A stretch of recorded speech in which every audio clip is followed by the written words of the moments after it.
Hello student, मैं उमेश पांडे। जैसे कि आप सभी लोग जानते हैं, क्लास 8th में जितने भी सब्जेक्ट से रिलेटेड जो टॉपिक्स हैं, मोस्ट इंपॉर्टेंट टॉपिक्स, इसको मैंने अच्छे से समझाया है और मैं उम्मीद करता हूँ आप लोग सभी टॉपिक्स को अच्छे से समझते चलते होंगे।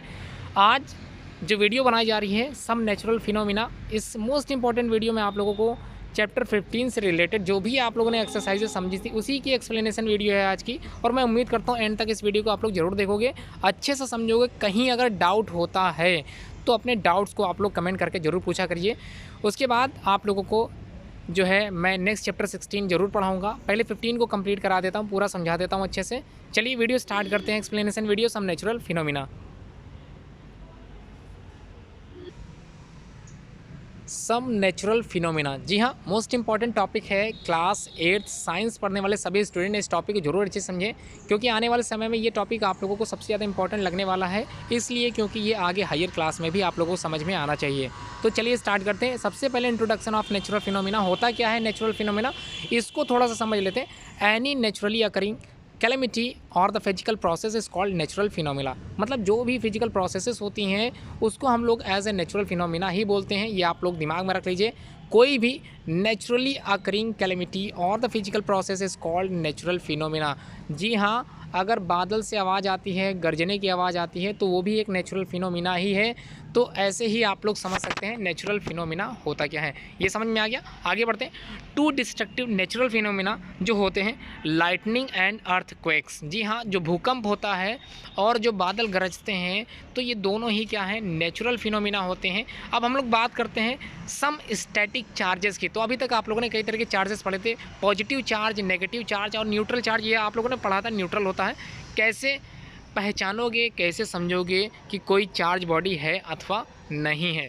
तो मेथड्स ऑफ चार्जिंग, सबसे पहले चार्ज करने का जो मेथड होता है उसको अच्छे से समझ लेते हैं। स्टार्ट करते हैं। एक एक पॉइंट को मैं अच्छे से समझाता चल रहा हूँ, इसको अच्छे से समझते चलें। कहीं कोई डाउट है तो कमेंट बॉक्स में कमेंट करके ज़रूर पूछें। थोड़ी सी स्पीड ज़्यादा है, इसलिए मुझको टाइम पर ही कंप्लीट कराना है इस वीडियो को। A body can be charge by rubbing due to the friction और बाय इंडक्शन। जी हाँ, हम लोग जानते हैं कभी कभी हम लोग जब जाड़े के समय स्वेटर उतार रहे होते हैं तो उस समय चुटपुटाहट की आवाज़ आती है। इसका मतलब होता है कि उस समय कुछ ना कुछ चार्ज होता है, जिसकी वजह से जो इलेक्ट्रॉन्स होते हैं वो बाहर निकलते हैं। ऐसा कुछ आप लोगों ने फील किया होगा। तो यहाँ पर वही चीज़ है, a body can be charge by rubbing due to the friction और बाय द इंडक्शन। बचपन में आप लोगों ने एक गेम खेला होगा, स्केल अपने सर से आप लोग रगड़ते थे और कुछ जो पेपर के पीस होते थे, कागज़ के टुकड़े होते थे, उसको आप लोग स्केल से चिपकाते थे। इसका मतलब जो आपने सर से उस स्केल को रगड़ा था, वो रगड़ने का मतलब फ्रिक्शन था और उस फ्रिक्शन की वजह से वो स्केल चार्ज हो गई थी और उसने पेपर कटिंग के पीसेस को अट्रैक्ट किया था अपनी तरफ। इसका मतलब चार्ज बॉडी हमेशा अट्रैक्ट करती है। किस चीज़ को? अनचार्ज बॉडी को अट्रैक्ट करती है। ये आप लोग समझ गए हैं। आगे बढ़ते हैं। A body can be charge by the rubbing due to the friction और बाय द इंडक्शन। क्लियर हो गया। आगे है, the electrical charge produce by the rubbing are called static charges. मतलब the electrical charges produce by rubbing, इसको हम लोग static charges बोलते हैं। जी हाँ, स्टैटिक चार्जेस आप लोग ये भी समझ सकते हैं, जो स्केल आपकी चार्ज हुई थी वो एक तरह की स्टैटिक चार्ज ही था। जी हाँ, क्लियर हो गया। अब हम लोग बात करते हैं चार्जिंग बाय रबिंग। किस प्रकार से रब करने के बाद, रगड़ने के बाद जो बॉडी चार्ज होती है, किस प्रकार वर्क करती है देख लेते हैं। व्हेन ऑब्जेक्ट्स लाइक प्लास्टिक, समझिएगा, जब object like plastic get rubbed with hair, आप अपने सर से जब रगड़ते हैं, बालों से रगड़ते हैं, इट एक्वायर्स अ चार्ज, और वो चार्ज हो जाती है। सिमिलरली, उसी तरह a glass rod gets charge when rubbed with a silk cloth. जी हाँ, अगर सिल्क के क्लॉथ से अगर किसी रॉड के, कांच की एक छड़ को हम लोग रगड़ते हैं तो वो भी क्या हो जाती है, चार्ज हो जाती है। They get charge as they gain और lose electrons and that is why they can attract करते हैं एक दूसरे को, रिपल करते हैं, डी अट्रैक्ट करते हैं, मतलब एक दूसरे से अपोजिट भागते हैं। The small pieces of paper depending on the type of the charge they carry. जी हाँ, वो जो पेपर पीस था वो स्केल से इसी वजह से अट्रैक्ट हो रहा था, क्योंकि ये डिपेंड करता है उस पेपर के चार्ज पर। जी हाँ, ये चीज़ समझ में आ गई। अब हम लोग बात करते हैं, बिल्कुल इसी तरह से आप लोगों को दिखाई दे रहा है, इलेक्ट्रॉन रब्ड ऑफ, धीरे धीरे बाहर निकलते हैं। सिल्क क्लॉथ से ये कांच की रॉड को रगड़ा जा रहा था, ये ग्लास रॉड रगड़ी जा रही थी, तो लिविंग इट्स पॉजिटिवली चार्ज। और क्या है, living it's positively charge, leave हो रहा था, निकल रहा था, ऐसा आप लोगों ने ध्यान दिया होगा। चार्ज ऑब्जेक्ट क्या होते हैं? तो object that carry a charge by means of rubbing और other processes are called charge object. समझ में आ गया, क्लियर है। चार्ज बॉडी कैसे होती है, किस प्रकार से आप लोगों ने चार्ज किया था किसी बॉडीज़ को, ये आप लोग क्लियरली समझ चुके हैं।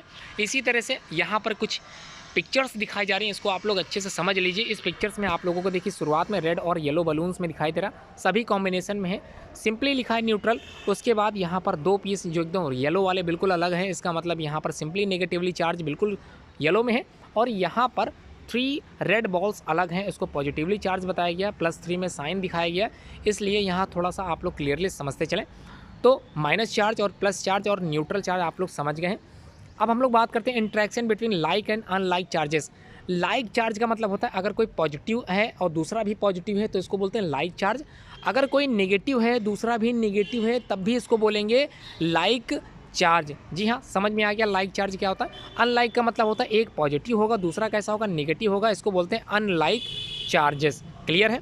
लाइक चार्जेस जो होते हैं, ध्यान रखिएगा स्टूडेंट, जो लाइक चार्जेस होते हैं मतलब अगर एक प्लस है दूसरा भी प्लस है, अगर एक माइनस है दूसरा भी माइनस है, तो ये एक दूसरे को दूर फेंकते हैं, रिपेल करते हैं एक दूसरे को, क्योंकि जो लाइक चार्ज होते हैं वो रिपेल करते हैं, जबकि अनलाइक चार्जेस एक दूसरे को अट्रैक्ट करते हैं। बिल्कुल इसी तरह से मैग्नेट में भी आप लोगों ने देखा होगा, फील किया होगा, समझा होगा, जाना होगा, मैग्नेट भी इसी तरह से वर्क करते हैं।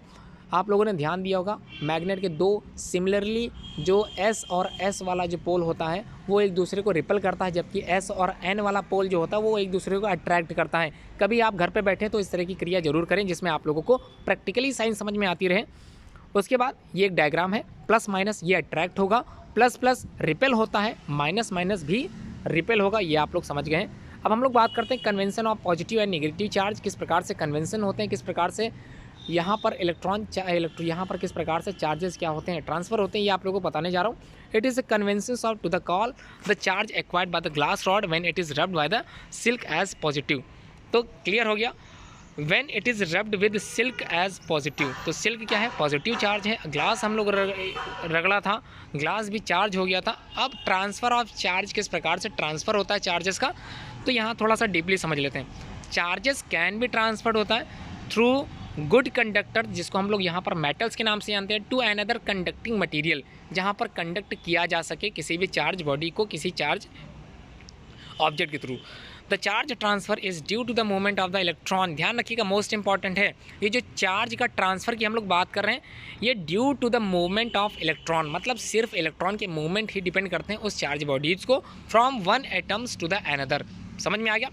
आफ्टर इलेक्ट्रॉन ट्रांसफ़र, बिल्कुल ऐसा दिखाई दे रहा है आप लोगों को, रेड बलून में दिखाई दे रहा है, यहाँ 3 चीज़ें और यहाँ पर 4 चीज़ें, तो ये ट्रांसफ़र है। Charge transfer involves movement of electron before electron transfer. ठीक है, बिल्कुल इसी तरह से ट्रांसफ़र होते हैं, इलेक्ट्रॉन का ट्रांसफ़र इसी प्रकार से होता है। अब हम लोग बात करते हैं लाइट एनर्जी, यहाँ पर दिख रहा है आप लोगों को किस प्रकार से ट्रांसफ़र हो रही है। अब बात करने वाले हैं मोस्ट इंपॉर्टेंट टॉपिक जिसका नाम है इलेक्ट्रोस्कोप। क्या होता है इलेक्ट्रोस्कोप, इसको थोड़ा समझ लेना। A device that can detect the presence of charge is called as an electroscope. मतलब किसी भी चार्ज बॉडी को डिटेक्ट करती है, पहचान करती है, उस डिवाइस को हम लोग कहते हैं इलेक्ट्रोस्कोप। तो बिल्कुल इसी तरह से इलेक्ट्रोस्कोप की आप लोग डायग्राम देख सकते हैं। सबसे ऊपर चार्ज रॉड दिखाई दे रही है, मेटल की प्लेट दिखाई दे रही है, गोल्ड फॉइल लीव्स दिखाई दे रही है, उसके अंदर पॉजिटिवली चार्ज है और ऊपर क्या है, नेगेटिवली मेटल प्लेट चार्ज है, अट्रैक्ट है। लेकिन जैसे ही यहाँ पर चार्ज रॉड को जैसे ही मेटल प्लेट पर रखा जाएगा तो वो माइनस वाली हो जाएगी, या फिर ये कह लें वो प्लस में पहुँच जाएंगे। ट्रांसफ़र क्या होंगे, इलेक्ट्रॉन ट्रांसफ़र हो जाएंगे, प्लस वाला मेटल प्लेट पे आ जाएगा और नीचे गोल्ड फॉइल लीव्स हैं वो गिर जाएगी। बिल्कुल समझ में आ रहा होगा। डिस्चार्ज ऑब्जेक्ट किस प्रकार से डिस्चार्ज करते हैं, when object lose their charge by the transfer they are known as discharge object. ठीक है, क्लियर हो गया। अर्थिंग का मतलब आप लोगों ने देखा होगा, कभी कभी आपके घर में जो बिजली वाले आते हैं तो अर्थिंग वाला जो तार होता है अलग से लगाते हैं, या फिर आप लोगों ने देखा होगा किसी प्लग में 3 पिन पॉइंट होते हैं, मतलब एक अर्थिंग का पॉइंट होता है। ये अर्थिंग है क्या, इसको समझ लें। The process of transferring charges from a charge object to the earth, इसी को हम लोग बोलते हैं अर्थिंग। ठीक है, तो अर्थिंग का मतलब है एक प्रोसेस होती है जिसमें हम लोग क्या करते हैं, ट्रांसफरिंग करते हैं चार्जेस को फ्रॉम अ चार्ज ऑब्जेक्ट से, और ये चार्ज ऑब्जेक्ट से कहाँ पर ट्रांसफ़र कर रहे हैं इलेक्ट्रॉन्स का, अर्थ में। जी हाँ, इसे ही बोलते हैं अर्थिंग। तो किस प्रकार से इसको थोड़ा समझ लेते हैं। करंट सप्लाई दिखाई दे रही है आप लोगों को, लाइव वायर दिखाई दे रहे हैं, इलेक्ट्रिकल इक्विपमेंट दिखाई दे रहा है, न्यूट्रल वायर दिखाई दे रहा है, और ये कहाँ पहुँच गया, धरती के नीचे पहुँच गया, wire from neutral to the earth, neutralization के लिए। ठीक है। लाइटनिंग आप लोग पढ़ चुके हैं, समझ चुके हैं, जानते भी हैं। लाइटनिंग बादल जो गरजते हैं तो उसकी बिजली उत्पन्न होती है, ये आप लोगों ने देखा। इंट्रोडक्शन के बारे में मैं बता देता हूँ। During thunder storm air currents move upward and water droplet move downward. मतलब एयर करेंट्स क्या होता है, मूव अपवर्ड, ऊपर की तरफ जाती है, और वाटर के ड्रॉपलेट्स कहाँ गिरते हैं, नीचे की तरफ गिरते हैं। इसी घटना को separation of charge between clouds and the between clouds on and earth, इसी को when the magnitude of charge increase कर जाता है air normally a bad conductor, जिसको हम लोग जानते हैं air as a bad conductor होता है, ये स्टार्ट करता है कंडक्टिंग को एंड अलाउ करता है फ्लो ऑफ इलेक्ट्रिसिटी को, मतलब इलेक्ट्रॉन ट्रांसफ़र को। This is called as lightning. As this flow of charge is accompanied by the bright streaks of light and sound. और इसी वजह से जो दो बादल आपस में मिलते हैं, एक दूसरे से जुड़ते हैं, ट्रांसफ़र होता है, और उस ट्रांसफरेंस ऑफ इलेक्ट्रॉन्स की वजह से ही ये जो घटना होती है जिसमें आप लोगों को बहुत तेज़ आवाज़ सुनाई देती है, बिजली की कड़कड़ाहट सुनाई देती है, ये इसी वजह से पॉसिबल हो पाता है। तो यहाँ पर आप लोगों ने देख लिया पॉजिटिवली चार्ज, और नीचे air current move upward. Air current कहाँ निकल रहा, ऊपर जा रहा। एयर करंट मूव मतलब जो पानी था वो नीचे जा रहा, नेगेटिवली चार्ज है। ये दोनों आपस में क्या करेंगे, अट्रैक्ट करेंगे, एक दूसरे को अपनी तरफ आकर्षित करेंगे, जिसकी वजह से बहुत ही बड़ी घटना जो आप लोगों ने पढ़ा है, बिजली गड़गड़ाहट के साथ गिरती हुई दिखाई देती है, ये इसी वजह से पॉसिबल हो पाता है। तो electric discharge, the process of flow of charge from the cloud to cloud और from cloud to the earth due to the separation of positively and negatively charge, इसको ही हम लोग बोलते हैं इलेक्ट्रिक डिस्चार्ज। ठीक है, क्लियर समझ में आ गया इलेक्ट्रिक डिस्चार्ज। इसको आप ऐसे समझ सकते हैं कि कभी कभी आप लोगों ने अपने फ़ैन का जो कंडेंसर लगा होता है, तो कंडेंसर जो होता है उसमें आप लोगों ने देखा होगा, जो मैकेनिक होते हैं उस कंडेंसर को क्या करते हैं, स्विच में लगाते हैं, उसके तार को, वायर को लगाते हैं और स्विच को ऑन कर देते हैं। उसके बाद दोनों जो कंडेंसर के दोनों वायर होते हैं उसको आपस में जोड़ते हैं और एक आवाज़ आती है, चुटपुटाहट की, काफ़ी तेज़ आवाज़ आती है। तो वही आवाज़ की यहाँ पर बात की जा रही है। तो समझ में आ गया, क्लियरली है। तो डिस्चार्ज बिटवीन, यहाँ पर आप लोगों को दो तरह के बादल दिख रहे हैं, पॉजिटिवली और नेगेटिवली चार्ज।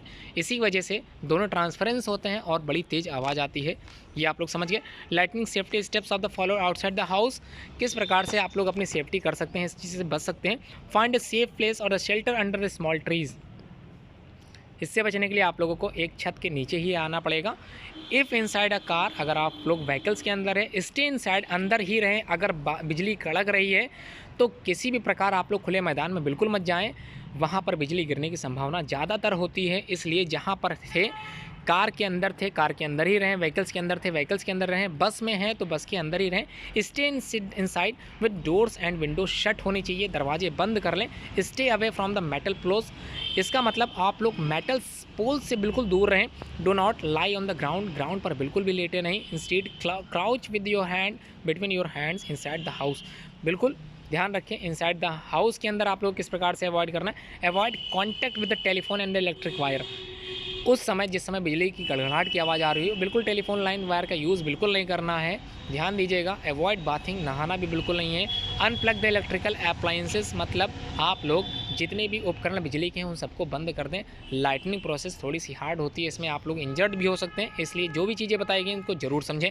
लाइटनिंग कंडक्टर्स, तो लाइटिंग कंडक्टर्स हेल्प करते हैं to protect building during lightning. अब आप लोगों ने देखा होगा जो नए बिल्डिंग्स बनती है उसके ऊपर कुछ कंडक्टर्स लगाए जाते हैं और उसके वायर को हम लोग धरती के नीचे तक ले जाते हैं। इसका रीज़न ये होता है कि अगर बिजली कड़कती है और वो मकान के ऊपर गिरती है तो पूरे मकान पर ना गिरकर उसी कंडक्टर पर गिरे और उससे बिजली सीधे धरती में पहुँच जाए और इस वजह से हमारा जो बिल्डिंग थी वो बच सके। तो lightning conductors help to protect building during lightning.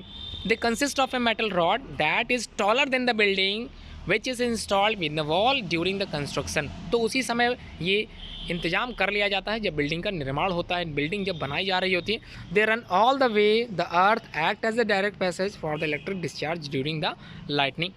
तो ऐसा कुछ आप लोगों ने देखा होगा। बिल्कुल इसी तरह से डायग्राम देखते चलें, अच्छे से समझते चलें और कहीं कोई कन्फ्यूज़न है तो पूछते ज़रूर चलें। सिंपल लाइटनिंग रॉड है, अर्थ डाउन कंडक्टर है, कॉपर स्ट्रिप लगी हुई है, चेक टर्मिनल एंड द यहाँ पर क्रॉसफुट अर्थ लीड जो धरती के नीचे समाहित हुआ है। बिल्कुल इसी तरह से अर्थिंग जिसको हम लोग पढ़ चुके हैं। अब हम लोग सेकंड फिनोमिना जिसको हम लोग जानते हैं अर्थक्वेक्स के नाम से, इसको भी थोड़ा समझ लेते हैं। मोस्ट इंपॉर्टेंट टॉपिक है आपके इस चैप्टर में, दो ही मोस्ट इंपॉर्टेंट है, एक लाइटनिंग प्रोसेस और दूसरा अर्थक्वेक्स। तो अर्थक्वेक्स क्या होता है? Is the sudden trembling of the surface of the earth due to the disturbance deep inside the अर्थ।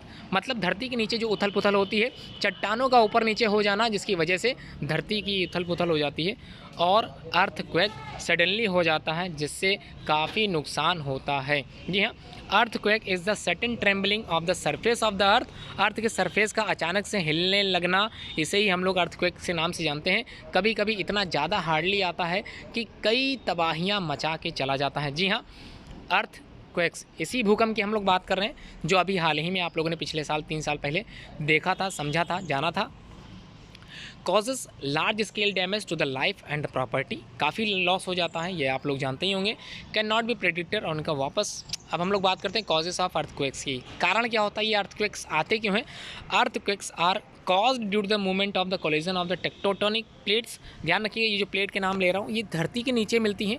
तो earthquakes are caused due to the movement of collision of tectonic plates and the upper most layer of the earth crust, जो कि earth crust की सबसे ऊपरी वाली layer होती है, जिनको हम लोग चट्टानों के नाम से जानते हैं और उनको बोलते हैं टेक्टोनिक प्लेट्स। यही टेक्टोनिक प्लेट्स क्या होती हैं? ऊपर नीचे हिलती रहती हैं, डुलती रहती हैं, जिसकी वजह से ये भूकंप आते रहते हैं। ठीक है, कुछ भूकंप ऐसे होते हैं जो हमको महसूस भी नहीं होते हैं, लेकिन कुछ ऐसे होते हैं जो चलते रहते हैं और बहुत ही बड़ा कॉज करते हैं। जी हाँ, आगे बढ़ते हैं। मूवमेंट ऑफ प्लेट्स, किस प्रकार से मूवमेंट हो रही है, ये जो टेक्टोनिक प्लेट्स हैं ये हिल रही हैं, किस प्रकार से हिल रही हैं? तो earth crust is fragmented and each such fragment is known as a plate. तो हम लोग की जो धरती बनी है तो प्लेटों से मिलकर बनी हुई है। इन्हीं प्लेटों को हम लोग यहाँ पर टेक्टोनिक प्लेट्स के नाम से अपर लेयर को जान रहे थे। These plates are constantly in a motion, हमेशा ध्यान रखिए ये हमेशा मोशन में रहती हैं, बस हम लोग इसका अंदाज़ा नहीं लगा पाते। And some time can collapse हो जाती हैं, अचानक से नीचे ऊपर हो जाती हैं, अंडर एन अदर, एक दूसरे के नीचे ऊपर हो जाती हैं। इसी वजह से causing an earthquake on the surface, इसी वजह से धरती की ऊपरी लेयर पर क्या आता है? अर्थक्वेक, भूकंप आते हैं। स्ट्रक्चर ऑफ द अर्थ, हम लोग जानते हैं हमारा जो अर्थ है उसकी जो स्ट्रक्चर है उसमें जो आप लोगों ने देखा क्रस्ट, मेंटल कोर, जिसको आउटर कोर और इनर कोर के नाम से हम लोग जानते हैं। इसकी लेंथ और आप लोगों को सब कुछ बताया जा चुका है इस चित्र के माध्यम से, कहाँ पर कितने किलोमीटर में हमें कौन सी लेयर मिलती है। तो यहाँ पर सीज़मिक या फिर फॉल्ट जोन जिसको हम लोग बोलते हैं, तो इसको थोड़ा समझ लेते हैं। Boundaries of the plates on the earth crust are weak zone होती है, ध्यान रखना। बाउंड्रीज ऑफ द प्लेट्स, जो बाउंड्रीज होती हैं प्लेट्स की, उनको हम लोग बोलते हैं weak zone. Where earthquakes are most likely to are, और वहीं पर सबसे ज़्यादा अर्थक्वेक्स आते रहते हैं। These are known as seismic या फिर फॉल्ट जोन। तो सीज़मिक जोन क्या होते हैं? ऐसे जोन जहाँ पर ज़्यादातर भूकंप देखने के लिए मिलते हैं, उन्हें ही हम लोग बोलते हैं सीज़मिक जोन। समझ गए? पावर ऑफ अर्थक्वेक, तो power of an earthquake is express किया था in the terms of magnitude on the scale. तो इस पावर को, इस अर्थक्वेक की पावर को हम लोग मैग्नीट्यूड के नाम से क्या करते हैं? रिकॉग्नाइज करते हैं। इतने मैग्नीट्यूड का अर्थक्वेक हमारे लिए नुकसानदेह हो सकता है और इतने मैग्नीट्यूड का अर्थक्वेक हमारे लिए नुकसानदेह नहीं हो सकता है। तो ये जो पावर होती है अर्थक्वेक की, उसको हम लोग कैसे डिनोट करते हैं? मैग्नीट्यूड की वजह से। तो this scale is called are Richter scale, और मैग्नीट्यूड बताने वाली जो स्केल होती है वो होती है Richter scale. An earthquake with magnitude 7 से कम, जी हाँ 7 या 7 से कम on the Richter scale is considered destructive. जी हाँ, 7 से जो कम होती है वो डिस्ट्रक्टिव है। This scale is not linear होती है, that is an increase of 2 magnitude implies 1000 time more destructive energy seismic waves. 7 से ऊपर आने वाली जो होती हैं वो आप लोग समझ सकते हैं कि कैसी होती होंगी। तो सीस्मिक वेव्स की हम लोग बात कर चुके हैं। Tremors deep inside the earth produce waves, एक तरंगे निकलती हैं which are called seismic waves. चलिए देख लेते हैं, इस प्रकार से आप लोगों को तरंगे दिखती हैं, टेक्टोनिक प्लेट्स आप लोगों को दिखाई जा रही हैं। कंप्रेशन पावर कैसी होती है, एक्सपेंशन पावर कैसी होती है, पी वेव्स, और ये वेव दिखाई दी गई हैं, इसको बिल्कुल इसी तरह समझ लें। अब हम लोग बात करते हैं सीज़मोग्राफ क्या होता है। एन इंस्ट्रूमेंट दैट रिकॉर्ड करता है इन्हीं सीज़मिक वेव्स को, जिसको हम लोग बोलते हैं सीज़मोग्राफ। मतलब सीज़मिक वेव्स को इंस्ट्रूमेंट के द्वारा हम लोग कंट्रोल करती हैं या फिर हम लोग क्या करते हैं मेज़र करते हैं, उसे बोलते हैं सीस्मोग्राफ।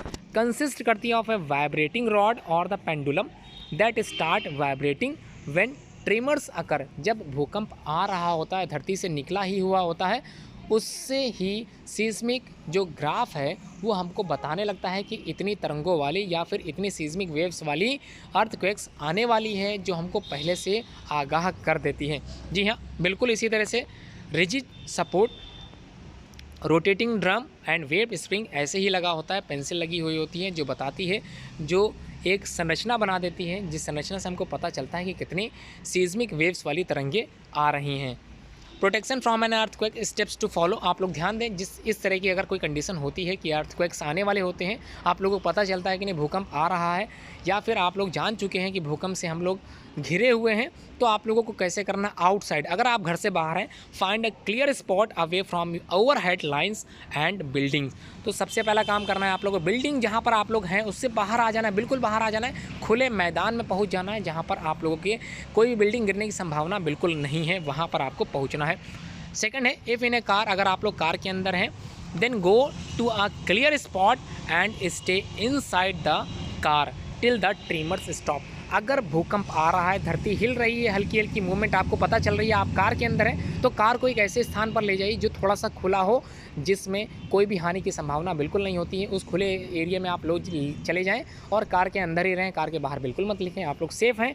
उसके बाद अगला जो है, अगर आप लोग घर के अंदर हैं तब क्या करना है, आप लोग घर के अंदर हैं और भूकंप आ रहा है, तो आप लोग ध्यान रखें, अगर बहुत ज़्यादा स्पीड में है, तो अगर आप लोग बाहर नहीं आ सकते, घर के अंदर ही अपना बचाव करना चाहते हैं, स्टे अंडर ए टेबल, एक मेज के नीचे आप लोग अपने आप को छुपा लीजिए। Avoid staying near tall heavy object, और ध्यान रहे किसी भी भारी चीज़ के थोड़ा दूरी बना के रहें। Staying near all toll heavy object, जो भी लंबे लंबे ऑब्जेक्ट, भारी भरकम ऑब्जेक्ट हैं, उनसे थोड़ा सा दूरी बना करें, जैसे अलमीरा वगैरह आपके आसपास है, थोड़ा सा दूर रहें। सीस्मिक वेव्स हैं, हो सकता है बहुत ही ज़्यादा जो है हिलने डुलने लगे।